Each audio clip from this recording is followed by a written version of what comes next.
It's podcast time. It's podcast time, Cars edition.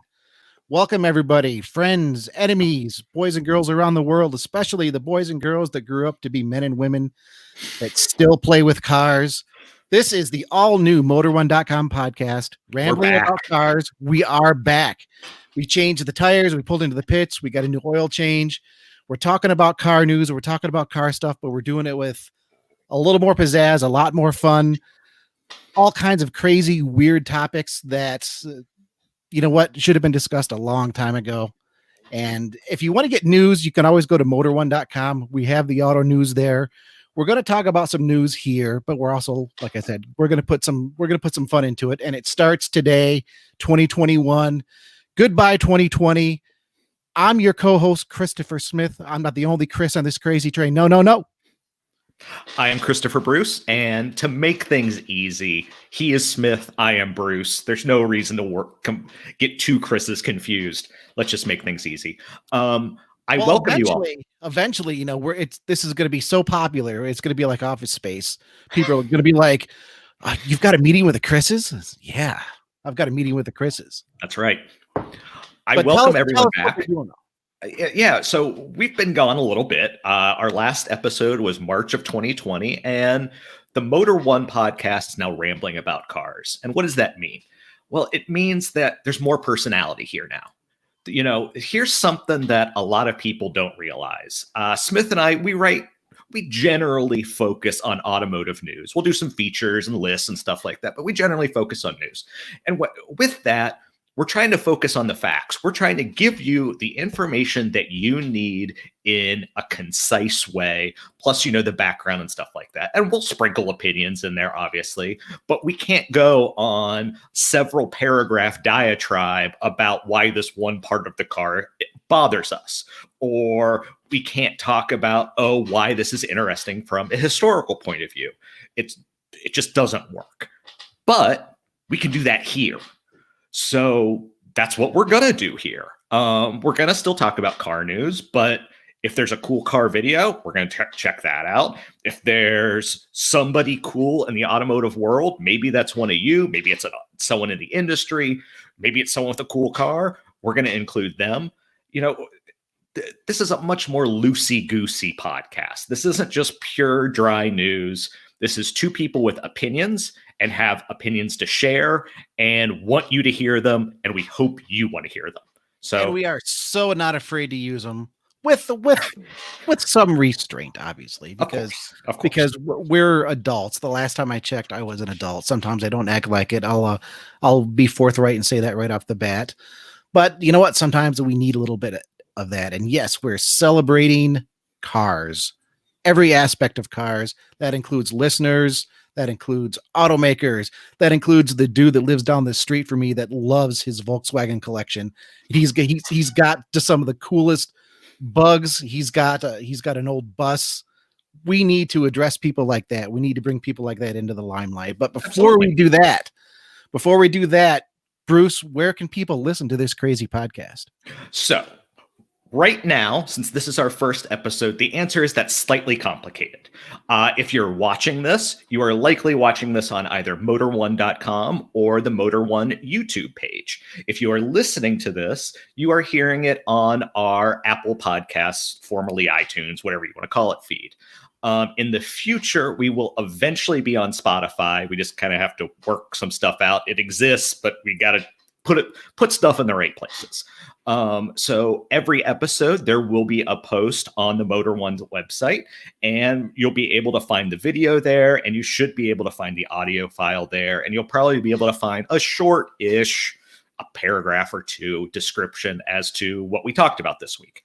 From there, we hope you follow us. If you are a former subscriber of the Motor One podcast on iTunes, Apple Podcasts, welcome back. We're glad that you remained a subscriber. And to all our new listeners, welcome.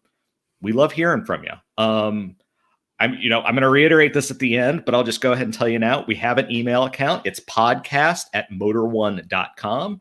And if you have questions about cars, send them to us. If something we said bothered you, Send them to us. Be That's nice. never going to happen. Yeah. That's never going to happen. I'm going to send an email to myself here shortly. If there's a topic you want us to cover, send them to us. We want to interact with you is basically what I'm saying. So podcast@motor1.com. And with that stuff out of the way, let's get into things. How about that? Well, before we can move forward on the motor1.com podcast rambling about cars, I'm afraid we need to spend just a little bit more time in 2020. I know nobody wants to do it. Nobody wants to do it. We're gonna take the kinder, gentler route. We're gonna talk about partially. Well, okay, yeah, partially. We're gonna talk about and briefly some of the cars that that we liked that debuted in 2020, the cars that we didn't like that debuted in 2020. Bruce has his favorites and his worst. I have my favorite and my worst. It's important to note that we're not just basing this on popularity or the vehicle that got the most attention Bronco of the year. No, this is just our opinion. These are the vehicles that just either give us a thumbs up or a face palm. So Bruce, why don't you start with which one do you want to start with? Your best? I'm going to start with my favorite, the best. Okay. So my thoughts on this were kind of twofold. There were two cars that debuted this year that I could realistically afford and that I would actually really, really like to own. One of them is the aforementioned Bronco, and the other one is the new Subaru BRZ. And I selected the BRZ for this for a pretty clear reason, and that is just usability for me. I live in northwestern Ohio. Off-roading isn't something I can really do a lot of, and that's kind of the Bronco's strong suit. Whereas I can select kind of the right roads to get me to the grocery store where I can still have a little bit of fun, and the BRZ would do that for me. So I'll be honest that it's a toss-up, but the BRZ wins by a nose. Not that nose, I hope, because I'm still a little torn on, to be honest, on the BRZ's face. It's cool, but it looks kind of happy. What's wrong with happy? I don't want we've kind of discussed this before. I don't want my sports cars to be happy. I want my sports cars to be, I want to take that corner. I want to hit the apex. Not, woo, look, I'm happy to be out here. Oh, look, there's a corner. Hi, daisies. Hi, people. Yay. It's just, you don't see the nose when you're sitting behind the wheel. I see it in my head. Okay. I hate to say I'm that kind of person. I mean, it's not bad. It's not Mazda Miata bad. I like the Miata too. It's not close to Miata bad. But I mean, I'm really excited. I'm glad you mentioned that car because I'm really excited to see the STI. If it happens, it's rumored.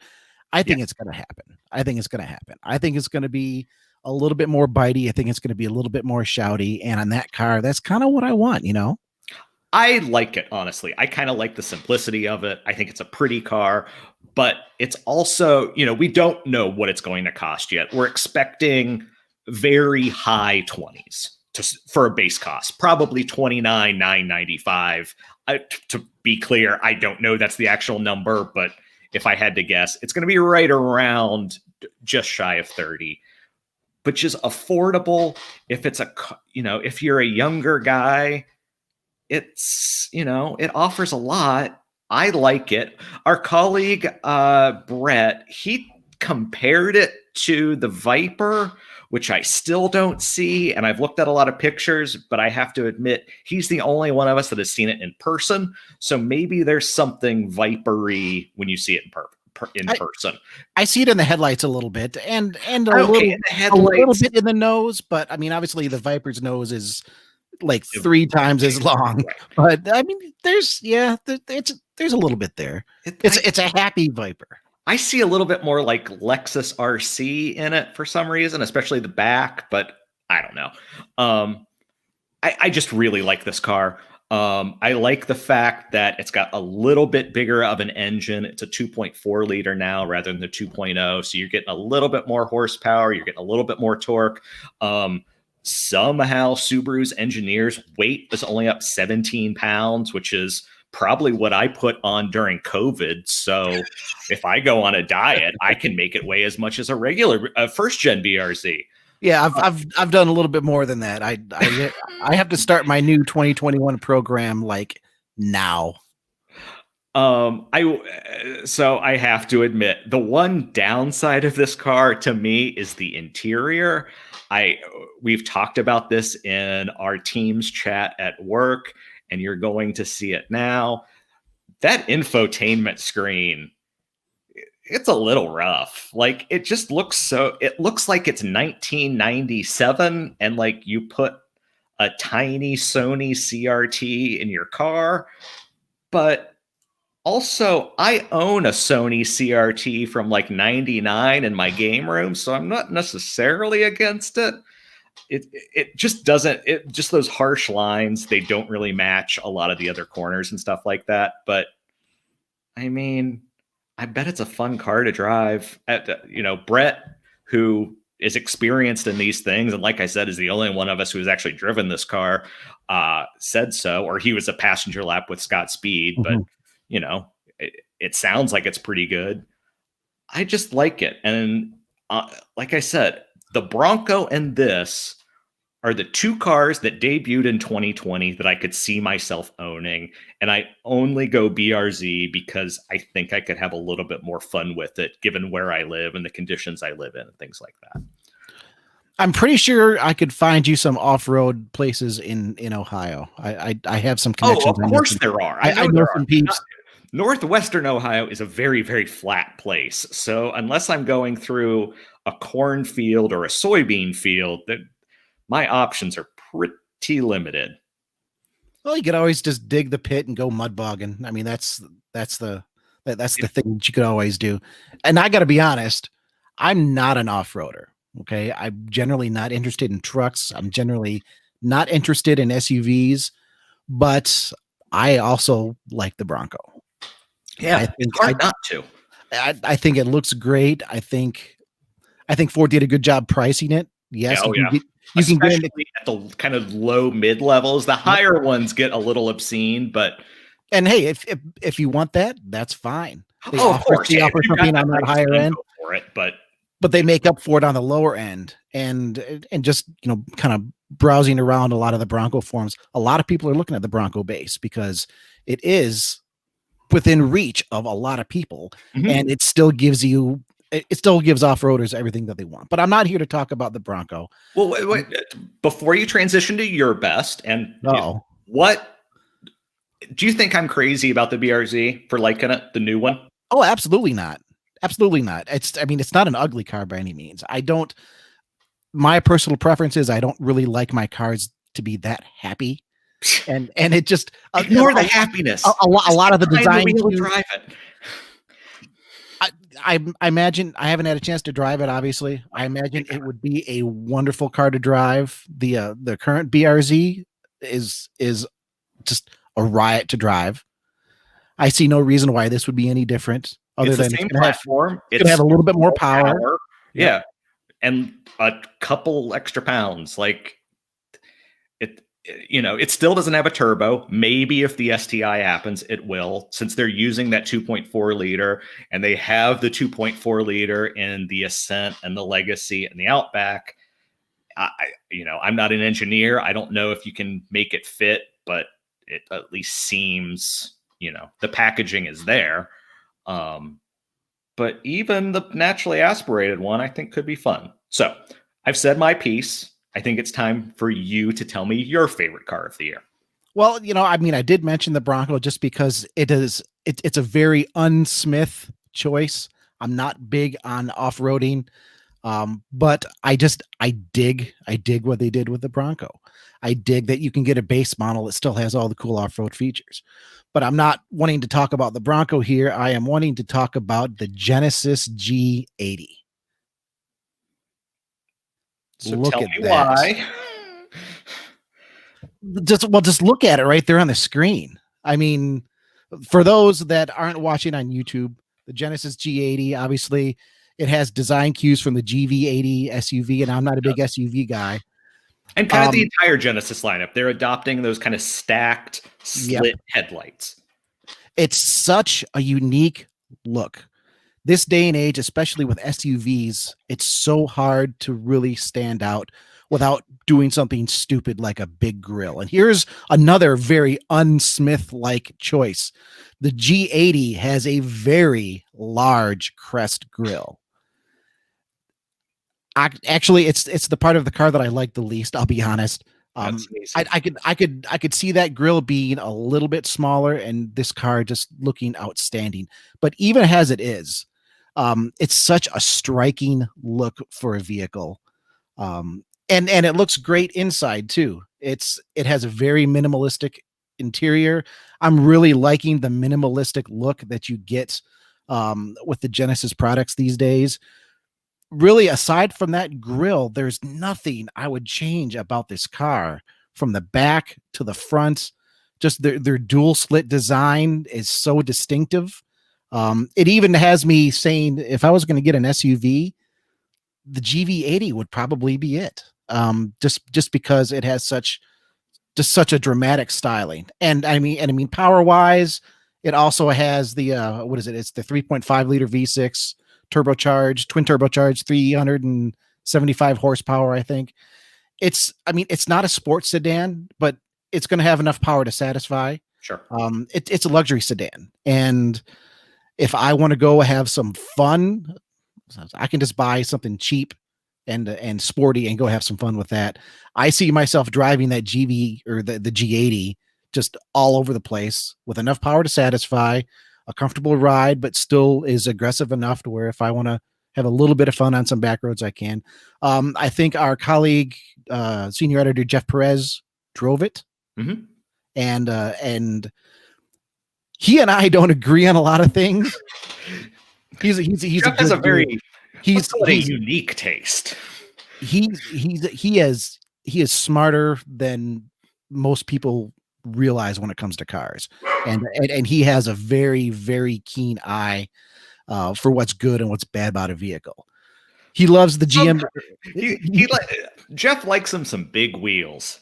he likes the wheels. He likes the Jimny. I'm a big I'm a Jimny guy. He and I see eye to eye. I'm not a big Suzuki Jimny, but the G80, he loves it, and I love it. It's such a standout vehicle in admittedly a dying sedan segment. I don't think that segment's ever going to die. And the G80 is the car that I would choose this year, hands down. There really isn't anything even remotely close. And I'm not remotely available or able to afford it, but that's not what this is about. This is about just picking a car that we love. So that's my choice. I mean, I gotta be honest. Go ahead, lay it on me. No. It's not that I dislike it. It's just that it doesn't do much for me. And maybe it's because I feel like that Genesis split headlight thing, big grill thing, looks better on crossovers than it does sedans. It just kind of fit. Like, I think the GV80 is the better looking one. If that grill was a little bit smaller and it didn't come to the crest point at the bottom, I think the G80 would look a lot better. It doesn't need a really tiny grill though. And I'm probably the biggest proponent of getting rid of those god awful Walrus grills that are on everything these days. But that car still seems to, even with that big crest grill, I think it still wears it fairly well. It would look better a little bit smaller. And I have to say that photo you showed of the interior, what I like about it is that today, a lot of even luxury cars have kind of tried to become sports sedans. And that interior is very much prioritizes luxury over sportiness. It is. It's a very simple not simple, but it's a 2-spoke steering wheel. It's not kind of the sporty 3-spoke, 4-spoke designs you see. It's very much more about keeping you and your passengers comfortable rather than like trying to, do a lap around the Nürburgring. Is it wrong that I kind of want a column shifter in that car? Is it weird? Is it's a little weird, isn't it? Yeah, it's a little weird. It's not that weird. No, it's a little weird.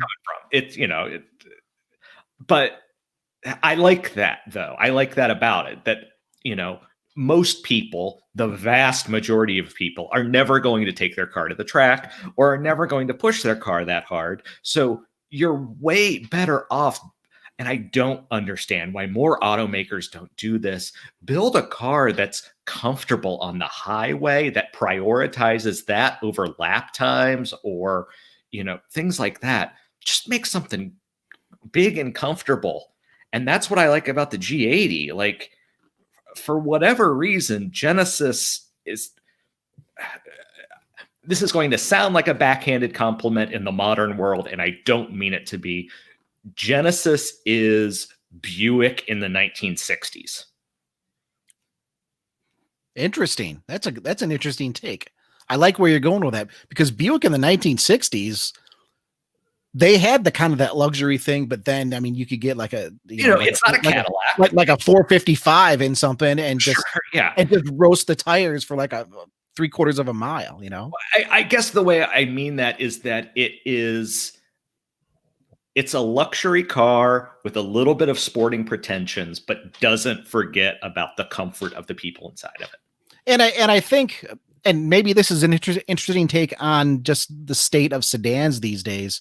I mean, you make a good point about not every car needs to be really fine-tuned for ultimate performance in track.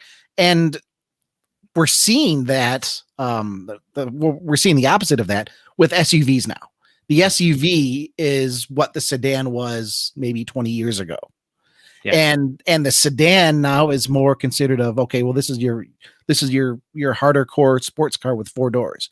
Right. You can't have a sedan that isn't, at least in some form, ready to go around the Nürburgring. And you're right. Not every car needs to be that. That said, I wouldn't mind a harder core G80. I'm already saying it.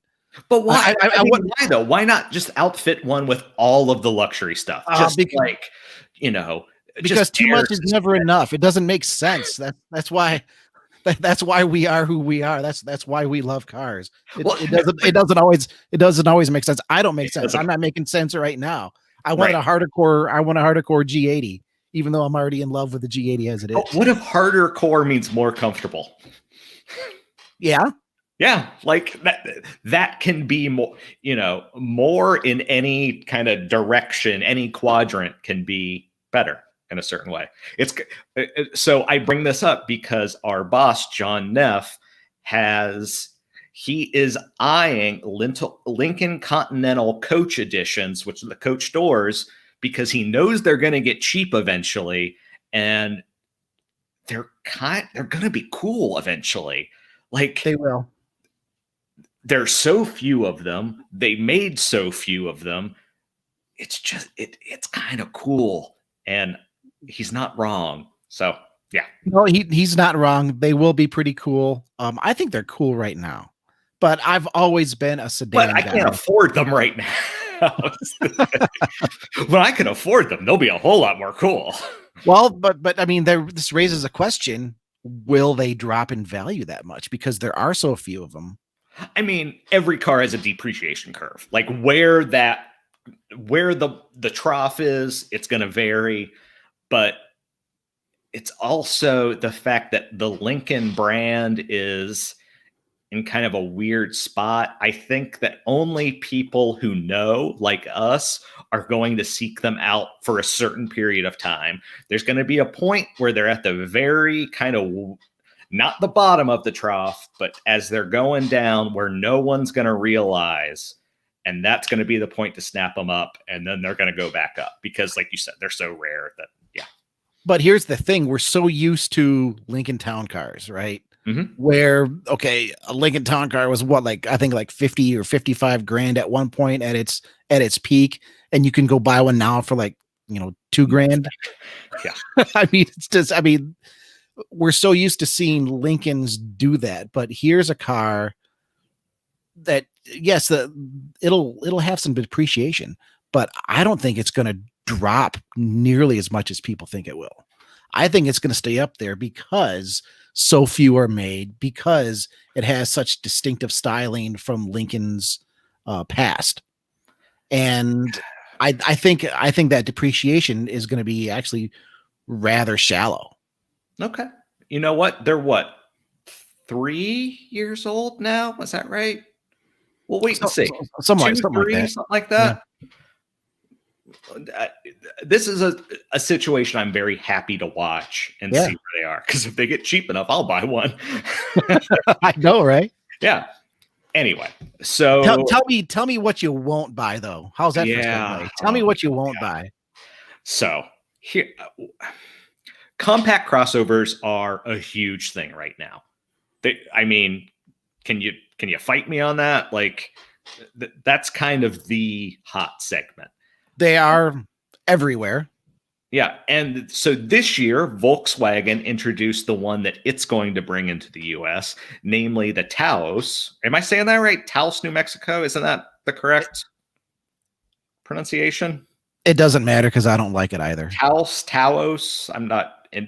I got to be honest, as an Ohioan, I'm not entirely sure how to say the name of that city.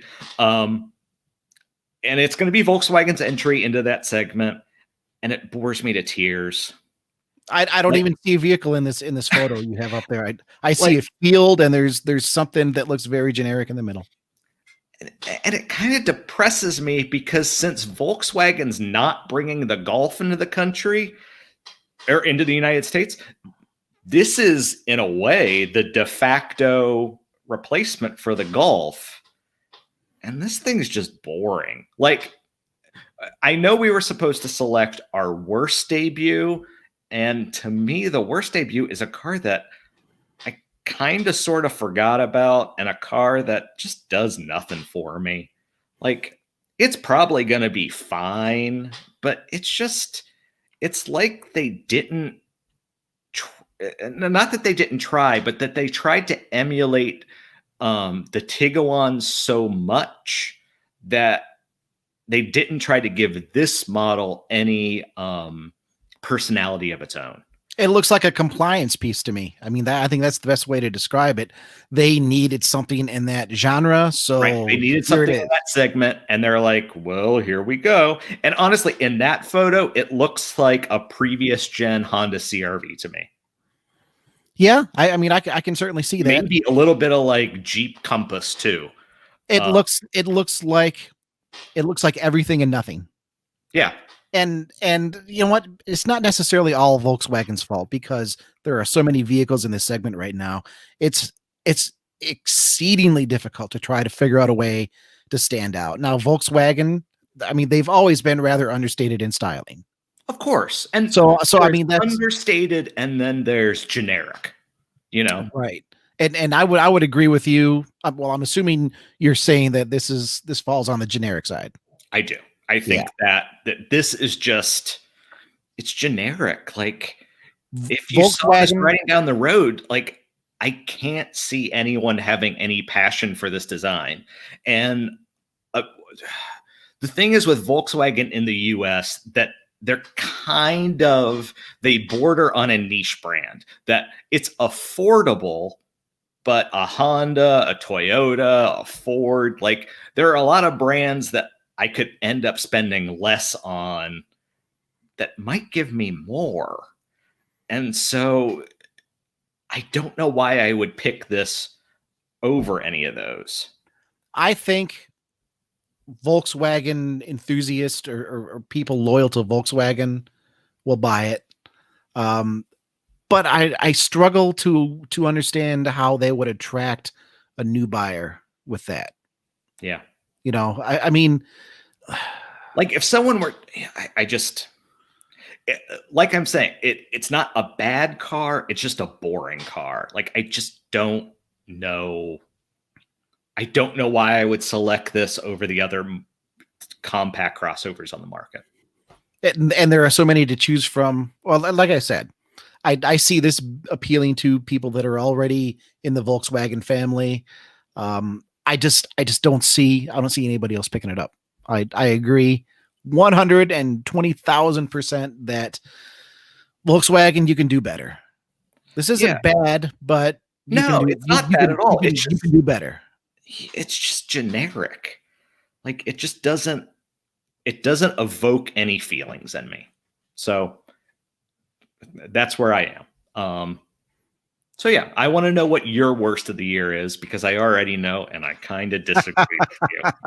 Oh, you disagree? Okay. Well, this pick isn't generic. I will say that it's not a generic vehicle at all. You will recognize it instantly, whether you see it or you hear it. That's because it's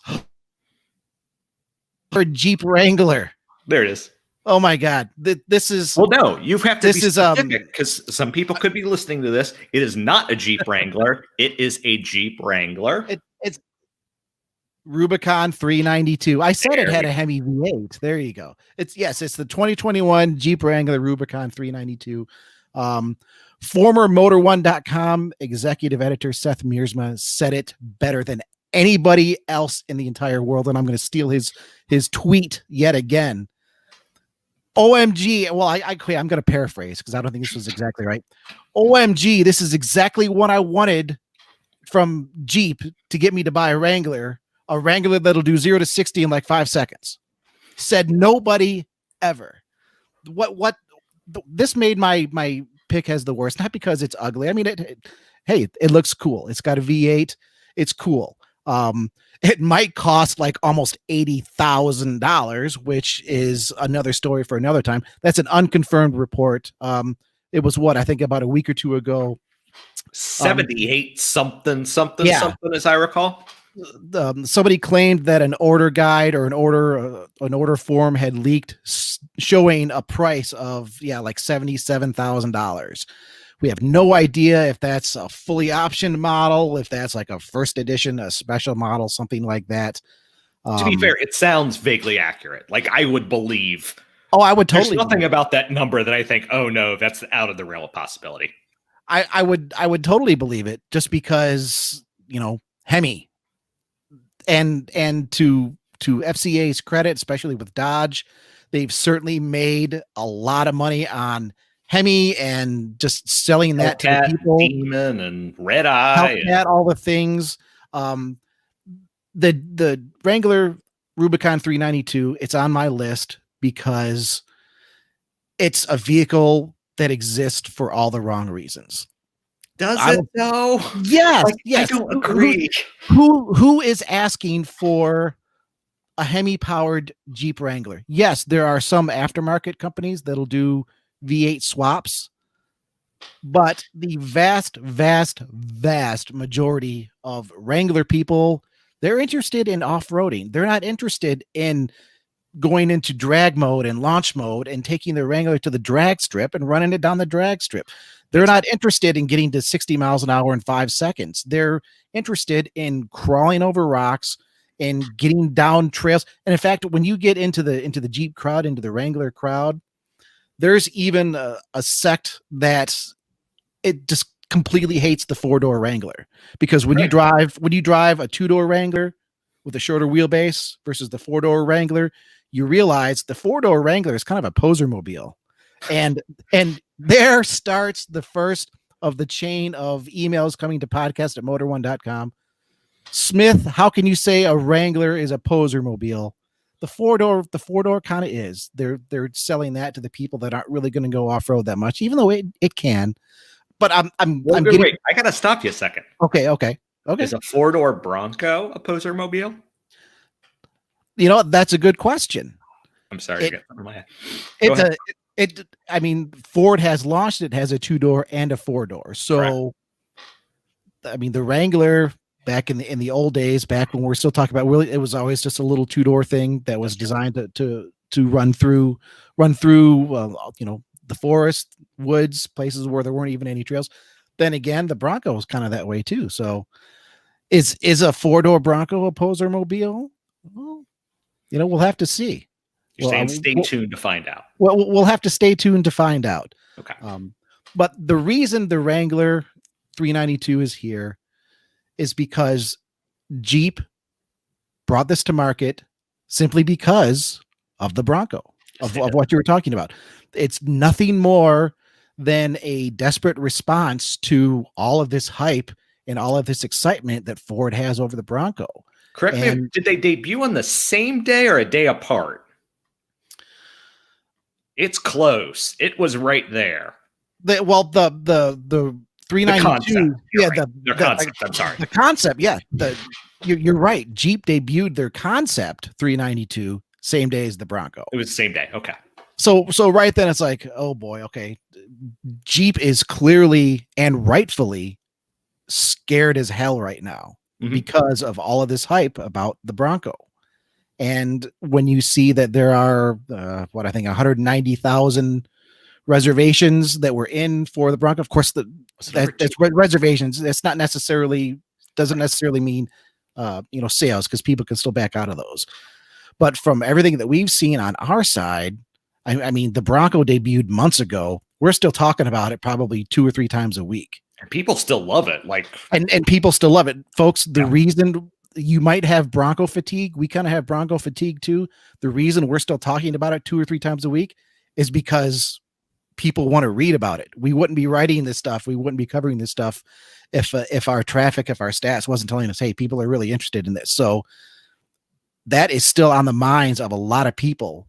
The Rubicon 392, we did the debut post, and then the debut. We did the concept, we did the debut post, and then we just did the post recently about it possibly costing $77,000. So there isn't a lot of hype. There isn't a lot of talk about the 392. It's going to be a vehicle that a few hardcore Mopar people will get. Mm-hmm. The rest that want it won't be able to afford it. And it doesn't fit into the Jeep demographic anyways. And I mentioned this in our Festivus airing of grievances before Christmas, where a business, when you answer the call of a competitor, you need to be smart about it. You don't just respond. You come up with a plan and you offer something better. What Jeep did here, they just responded. Here's this Bronco. Everybody's talking about this Bronco. There are aspects of this Bronco that are arguably better than the Wrangler. There are aspects that are arguably worse than the Wrangler. Instead of making a better Wrangler to compete with Bronco, they shoved a V8 in it. And not only that, they contradicted themselves from about, I think, a year or two ago when there was talk about putting a Hellcat in a Wrangler. Jeep said, well, you know what, technically it fits, but the engine sort of becomes the crumple zone of the Jeep. So I'm really curious to hear how the Rubicon 392 does in a head-on crash setting.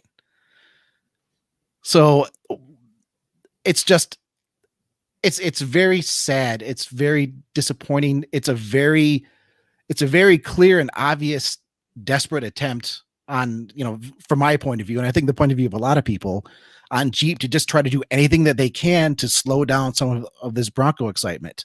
I mean, Jeep sells, I think, about 200,000 Wranglers a year. We just got some sales numbers in from 2020, just today, I think, that had Wranglers selling about 200,000. So now all of a sudden, their main competitor now that they haven't had competition for decades. Now all of a sudden they have a competitor that has 190,000 reservations.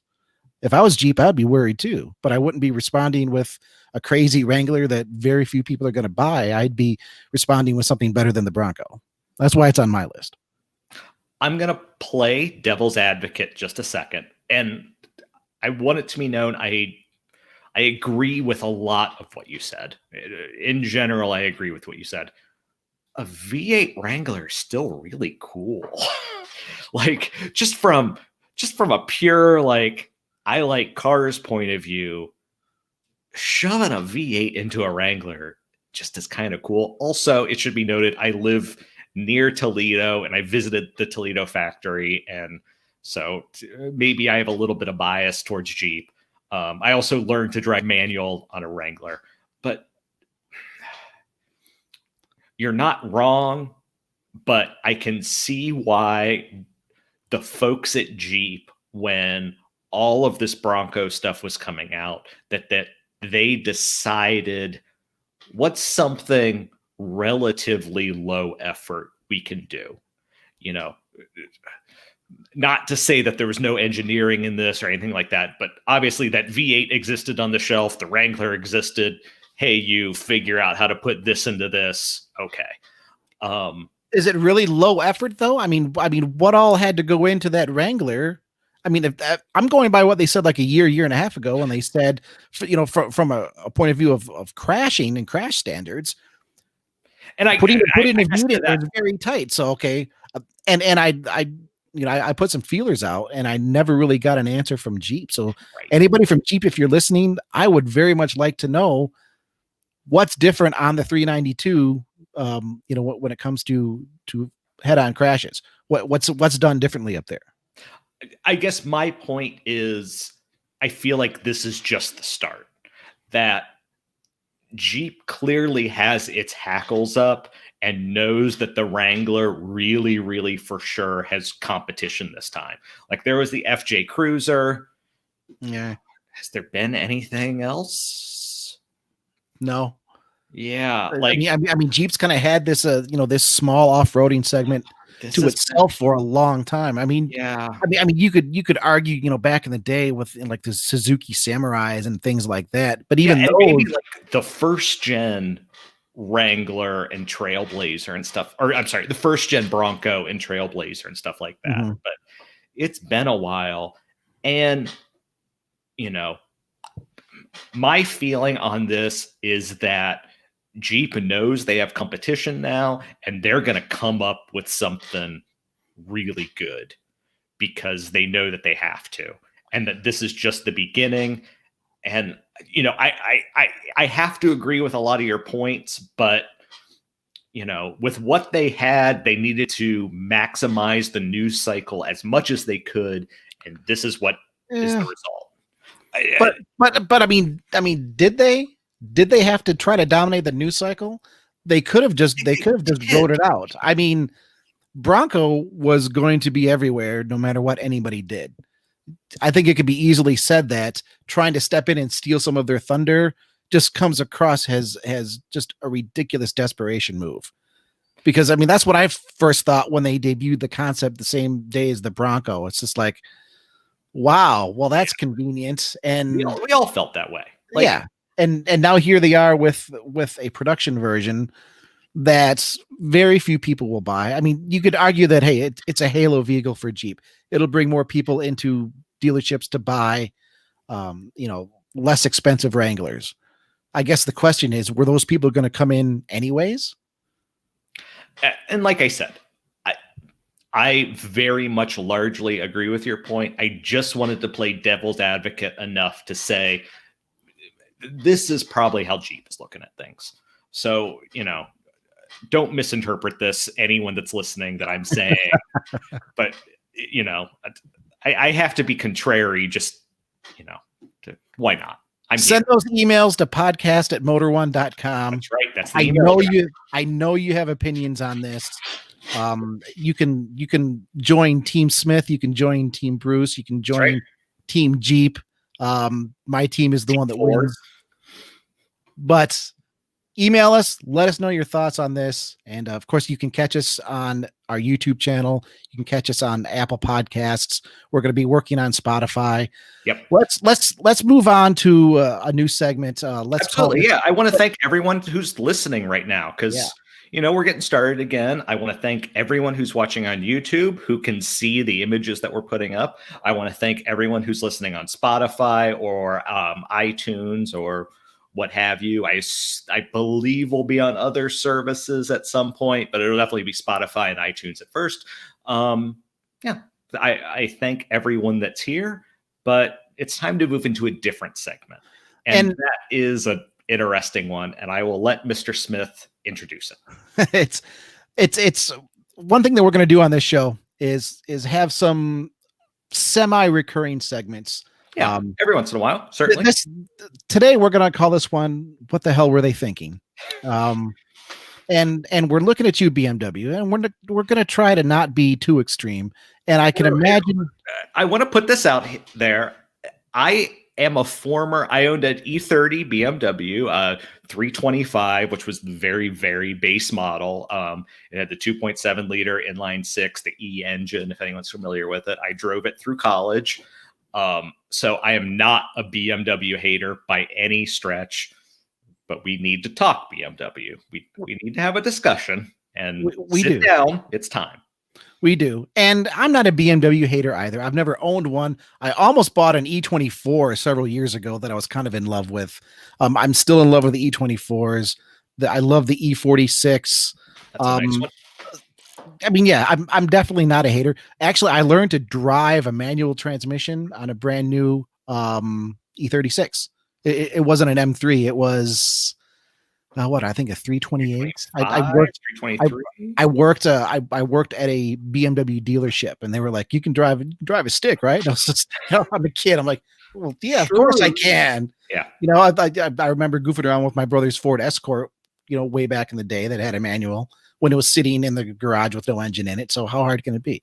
So no, we're not BMW haters. No. But BMW also sit down. We need to talk. When did BMW make a V10 for the M2? I think people I think they know what we're talking about. I'm thinking over New Year's, BMW dropped just a little thing on their social media feeds. And you know what? It just happened to be a video drifting into 2021. Corrected power slides, smoke everywhere. But boy, that didn't sound like an inline six, did it, Bruce? It did not, no. It sounded like a Lamborghini V10. It did, yeah. And you know who noticed? A lot of people. Everybody. Yeah, everybody noticed. Now, BMW, you're supposed to be an enthusiast brand. You've marketed yourself as an enthusiast brand for decades and decades. You know who are really, really particular when it comes to cars? Enthusiasts? Yes. So it should be no surprise that BMW picked up, or BMW people picked up on this right away. And then non-BMW people picked up on it right away. And then funny joke. And then the rest of the world picked up on it right away. We wrote an article that I'm showing up here on the screen right now for those on YouTube. BMW actually pulled their video down. Not really surprising, but Jason Camisa, he managed to catch it before BMW took it down, and he posed a great question. If these companies can't make a decent ad, why wonder why they can't make decent cars? That's a short punch in a way, because the advertising team and the engineering team, they aren't the same, but his point kind of also stands. Well, the point stands because we have to look at a bigger picture here. Yeah, this was more than just one bad ad. Yeah, I mean this ad was. It's like, come on, BMW, who are you trying to fool here? We know we're enthusiasts. We know what engines sound like, especially a V10. Are they making utter crap cars? Well, they have the 4 Series with that big grill that has been universally, okay, maybe not universally, but we've seen so much negativity on that grill, and it's just like they're just pushing forward like. And wrong, right? I would like to address this. I can't call the 4 Series a crap car because I've not driven one, but that design, I know design is it's a subjective thing. That design is bad. It is. It's bad. They started with the 4 Series, and then naturally it went to the M4, which we all expected. And then for some reason they put it on the M3.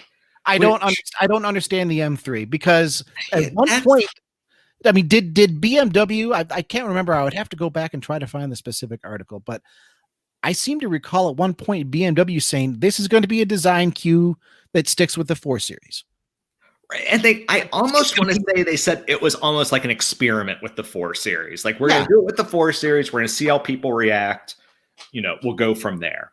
And just clearly from when the cars were designed, the M3 and the M4 must have been on the page at the same time.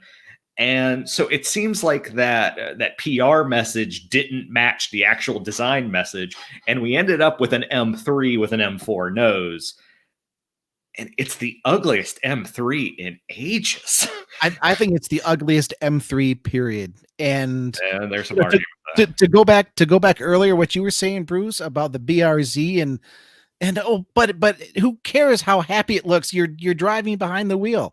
How do you feel about the BMW M3? Would you still be having a blast behind the? Okay, yeah, you'd have a blast. I'd have a blast behind the wheel. We would all. But it's an outstanding performance car. But then you think about how it looks, and right. No. And a BMW has much more of an image around it than a Subaru does. No one buys a Subaru buying into the Subaru image. But people do that with a BMW, that there's a certain, there's a class and a style. And then you look at this new M3 and you're like, oh my, why does it have that big nose? Why does it look like that? And then you look at the 4 Series and you're like, wait, the 4 Series looks like that too? And then you look at the M4, and then if you'll hold on just a second, you'll realize that maybe BMW design has kind of lost its way, because here's what we think the refreshed X7 is going to look like. And for anyone who can't see it, just imagine something crawling on you in the middle of the night. That's what it looks like. I'll be a little bit more specific. They moved the headlights down so that they're now kind of on the lower edge of the grille. And they're now these really skinny, what I assume are turn signals, maybe running lights along the upper edge, that they split them in half.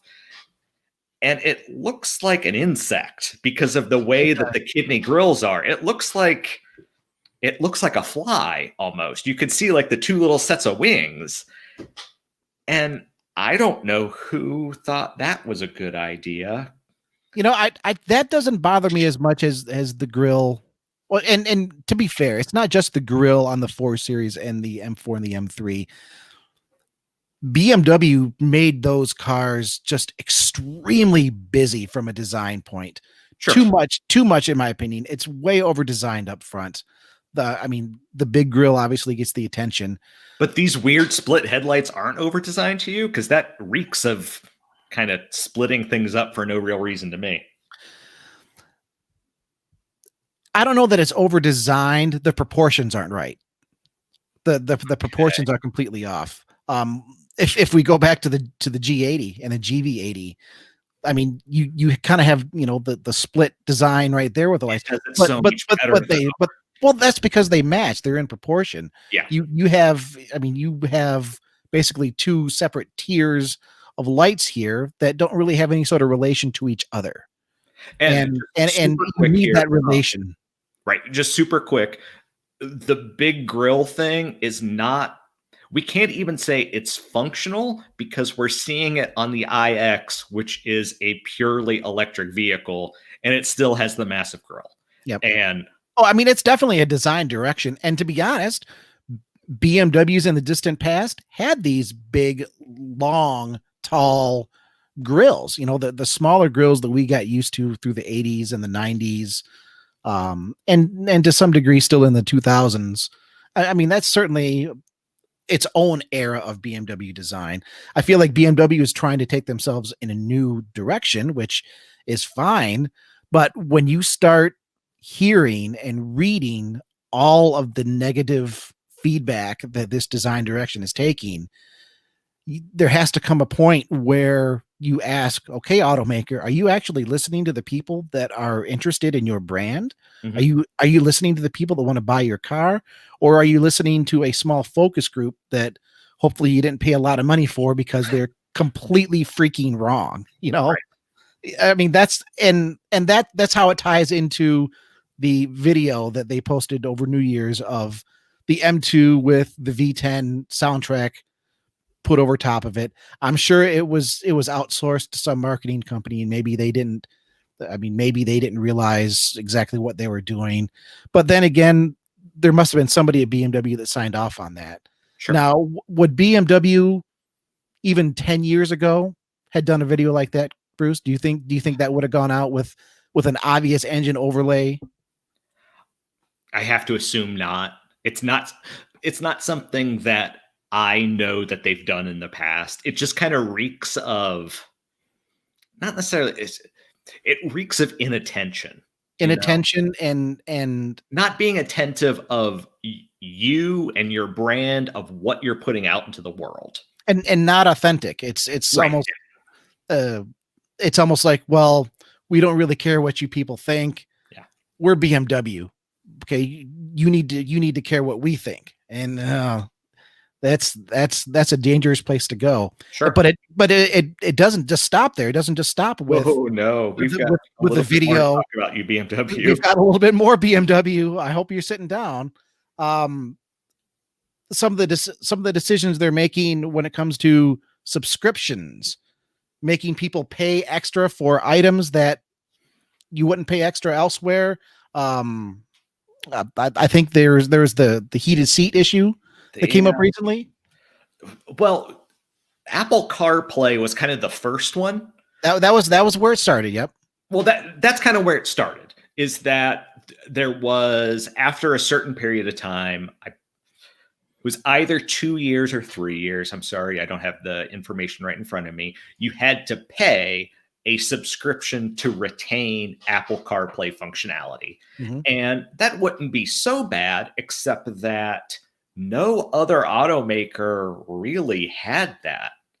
That, if you bought a Honda, you just got Apple CarPlay. So the fact that if you bought a BMW, that you had to pay for that after whatever grace period, and I apologize, I don't have that info in front of me, that it felt egregious. Like, it felt like they were just trying to milk their customers for no good reason. Well, that's because they were trying to milk their customers for no good reason. I mean, it's we don't need to sugarcoat that. That's a cash grab. Here's a basic option that comes in your car. I mean, you could almost equate it to a bait and switch tactic of the old dealership, from the 80s and the 90s and the 70s, and actually it still goes on today. Oh, here's this item. We'll give it to you for free for a little while. Right. And then you can pay for it afterwards. Yeah, I mean, it's a bait and switch, and they're looking to do it now with heated seats. Yeah, there you go. We got it pulled up on here. For those on YouTube. We got it pulled up here now. And $80 a year for Apple CarPlay in your new BMW that you paid probably 80 or 90 grand for. And we do need to be fair that eventually they rescinded that it was like an idea that came to them, that they thought about it for a while, and then they're like, oh no, people don't like this. People aren't accepting this. But the very idea that they came up with it, that it got through, I mean, Smith, you know how many meetings we go through to get anything done, that Lord knows at a corporation the size of BMW, that it had to have gone through several tiers of people that they okayed this, and then the backlash hit, and they're like, okay, we messed that one up. Mm-hmm. So yeah, but it brings us back to the overarching question at hand here. Is BMW really in touch with its customers anymore? Would BMW of 15 to 20 years ago gone forward with this big grill after hearing so much, negative backlash? Right. Would BMW of 15 or 20 years ago put out a video overdubbing the sound of one of their best performance cars that you can get right now? The M2 competition is amazing. It is. The inline 6 is amazing. Is it the best sounding engine? You know what? It's not a bad sounding engine. I don't know why they just couldn't have that engine just singing its own tune. Why do they have to put a V10 in there? And do you have the tab available of the weird billboards that they were going to try to do in the UK? I can pull that up right now. As a matter of fact, I have it. Okay, here it is right here. Actually. You beat me to it. So, and this article, I mean, this came out just a few weeks ago? December 24th. So yes. So we were talking about, if you haven't heard about this, folks, this is a smart billboard that BMW is promoting.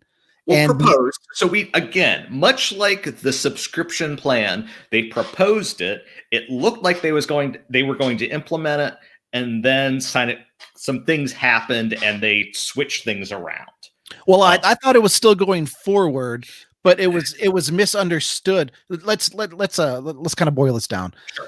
Initially, we thought that the smart billboards were going to remotely connect to BMWs that obviously had over-the-air update capability. Well, they were going to scan the number plates in the UK, and then that's right. The way that the original story said it was shame them. That's a bit. It would scan the vehicles, and then it would show up basically a personalized message to that owner saying, "Hey, your BMW's warranty is about to expire or is out of warranty. Maybe you should think about getting another one." Maybe you should extend your factory warranty. Basically, giving the Big Brother impression of Big Brother BMW is watching you wherever you drive, and it kind of had that kind of spooky feel to it. Now they did walk it back, right? Kind of. So they are still scanning the number plates in the UK, but it is now, if your vehicle is older than a certain period, then it puts up a message saying, hey, you should renew your factory warranty. So it doesn't specifically name a person, but if there is a BMW in the line at the stoplight and it sees that that person is sitting there, then it puts that information up, which is still feels creepy as hell. It still feels very creepy. I mean, even if they aren't dipping into personal information, even if they can just tell, okay, that's a 2015 BMW. Let's put this targeted ad up there. I mean, what it's like basically is targeted ads on the internet, right? It's like they're putting they're taking it into real life, and that like you're getting the targeted ad. Oh, you visited, I don't know what site. Maybe you want XYZ. Like it's just creepy. And once again, would BMW of 15 years ago have done that? I mean, it feels like they're just not really considering their consumer the way they used to be. Cash grab. It's like we want to wring every last pound, since this is in the UK, of you that we can. That we want every cent, and it just there's nothing like morally wrong with it. It just feels creepy, like that you would do that and like put that ad up in traffic. And maybe like that's a weird Minority Report type thing, but I'm with you. And that's why we're talking about this. Yeah. What happened to the days of just BMW being the ultimate driving machine? I mean, that was a simple ad campaign, and they had the vehicles to back it up. BMW makes amazing performance vehicles, amazing luxury vehicles right now. Yeah. But I feel like they're acting like a sleazy used car dealership. That move certainly is. It just seems like it feels like one side isn't talking to the other, because every point that we've put out here, that's a different side of the company. That's BMW UK on one side. It's BMW Design on another side. It's whoever the tech people are.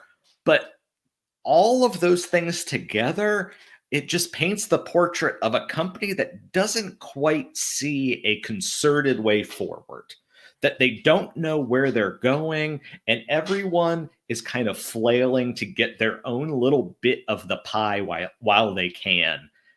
And it just looks bad for a historically great German brand, especially when you compare them to Mercedes-Benz, which the new S-Class looks fantastic. It does. I mean, maybe it's a little cookie cutter-ish, but from the spy shots we've seen, the C-Class looks like a mini S-Class. Like, Mercedes seems to know where it's going. This coming week, we're going to see, or maybe it's next week, whatever virtual CES is. We're going to see the new EQS, which is going to be their flagship Tesla fighting electric car. And it's going to have this massive virtual display that spans the entire dashboard. Like, you look at Mercedes and you're like, oh, that's a company that knows where it's going. Everyone is on board and going in the same direction. Then you see BMW and the design team isn't quite right. The tech team is like trying to pull somebody out of people. Like no one is quite on board. And am I wrong here? Like, do you see what I'm seeing? I do. I think their direction is a little more focused than maybe you believe. Okay. But I think the problem is they're set in one specific direction and they're not going to listen to anybody else tell them how to get there because damn it, they're BMW. Sure. They know how to get there.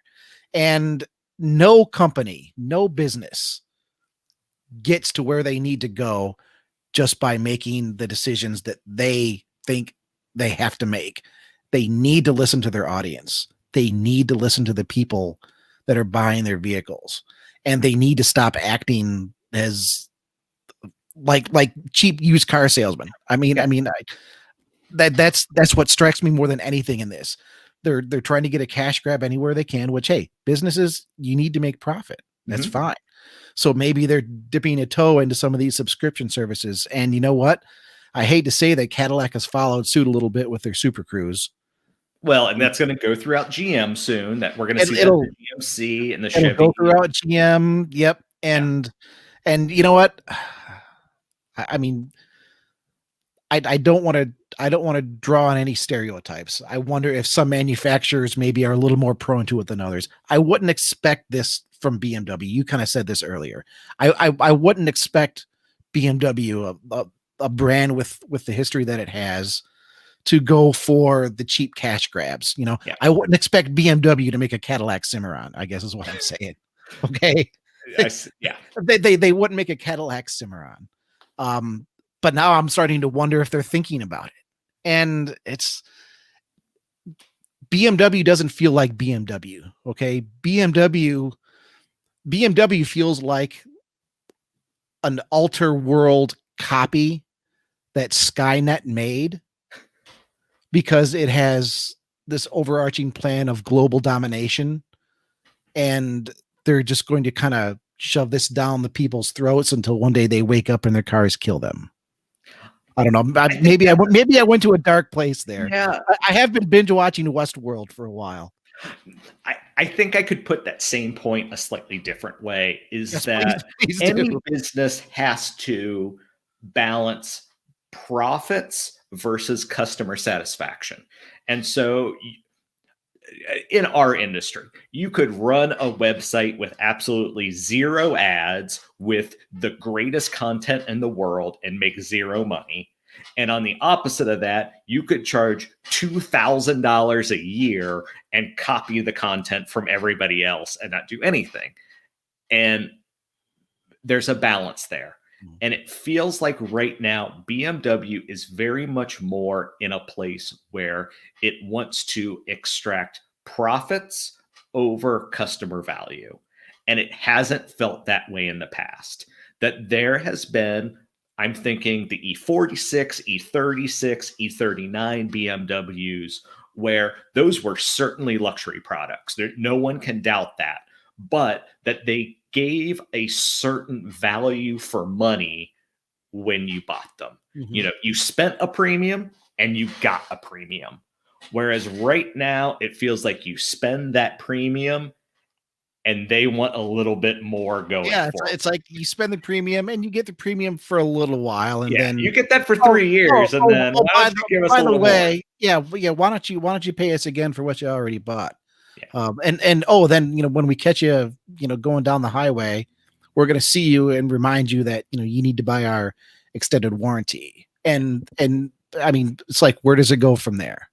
Right. BMW, we want you back. We love you, BMW. We really do.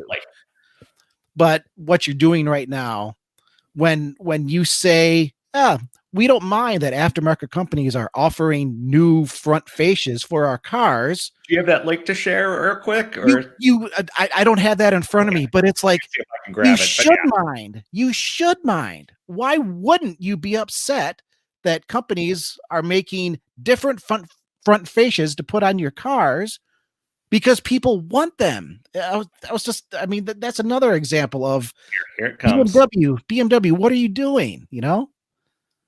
And these aftermarket front fascias, they make the cars look pretty good. At least according to the renderings we've seen. Like, you can make a 4 Series look pretty attractive. Here it is. Okay, let's take a look here. Is that up for you? Yeah, it's up. It's up. It's a picture of the. It's still right. You can see the headline though. BMW design boss fine with people customizing new 4 Series. Let me see if I can scroll down and get to the quote. I love his subhead. It's like everybody hates it. Now it's official. Yeah, we have certain offerings at BMW. They are very expressive piece. Expressive is an interesting word, certainly. Or you can even put on aftermarket parts and great wheels and stuff like this. So, yeah, it's weird that even BMW's admitting, if this isn't for you, we understand you changing it. And here's the thing.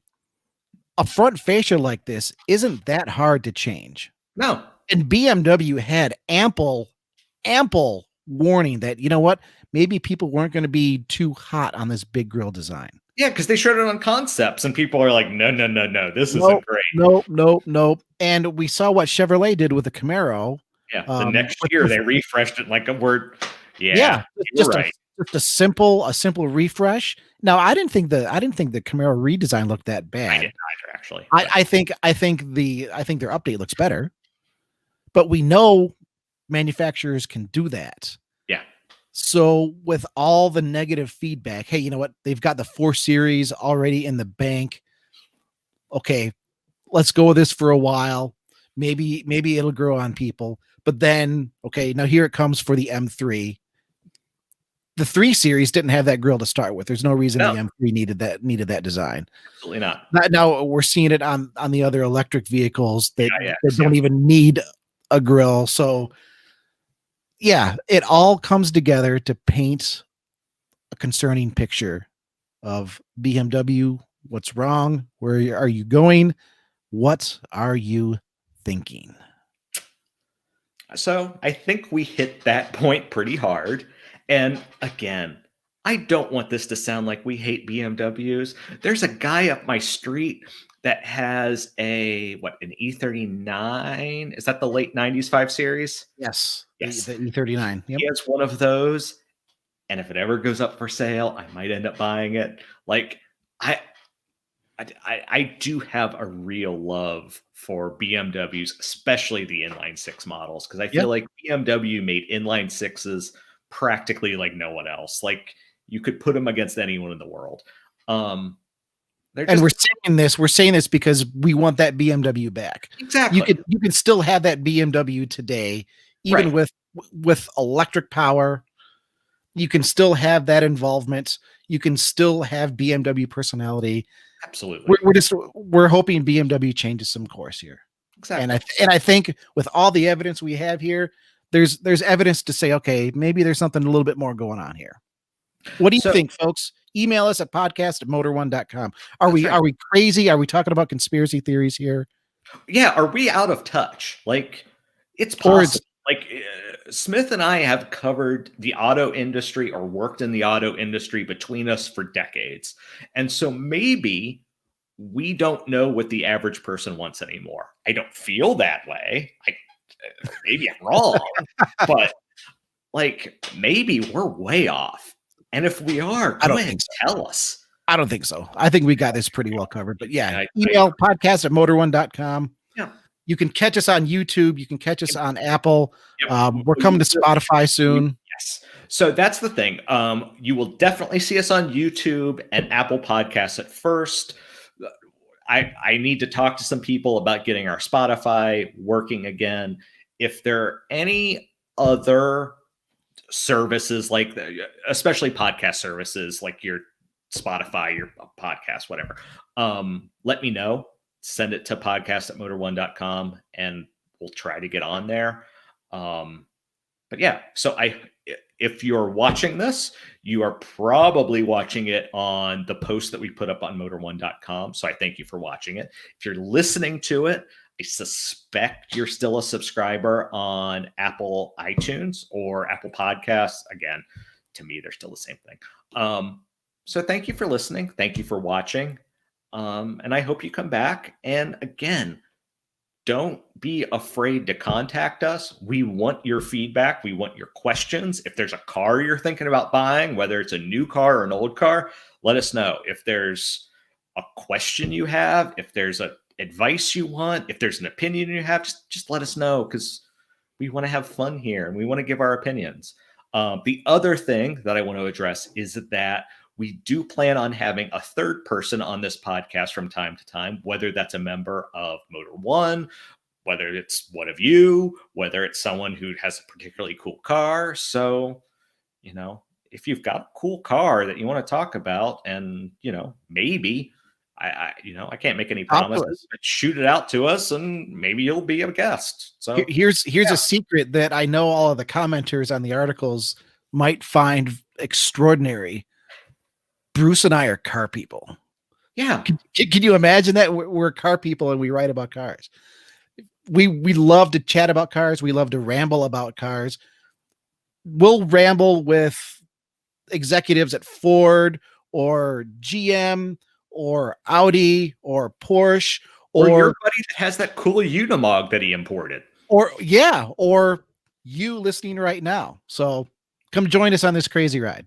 Yeah. So we thank you. Thank you for listening. And yeah, we hope you enjoyed this time. We'll talk to you next week. Bye-bye. We'll see you.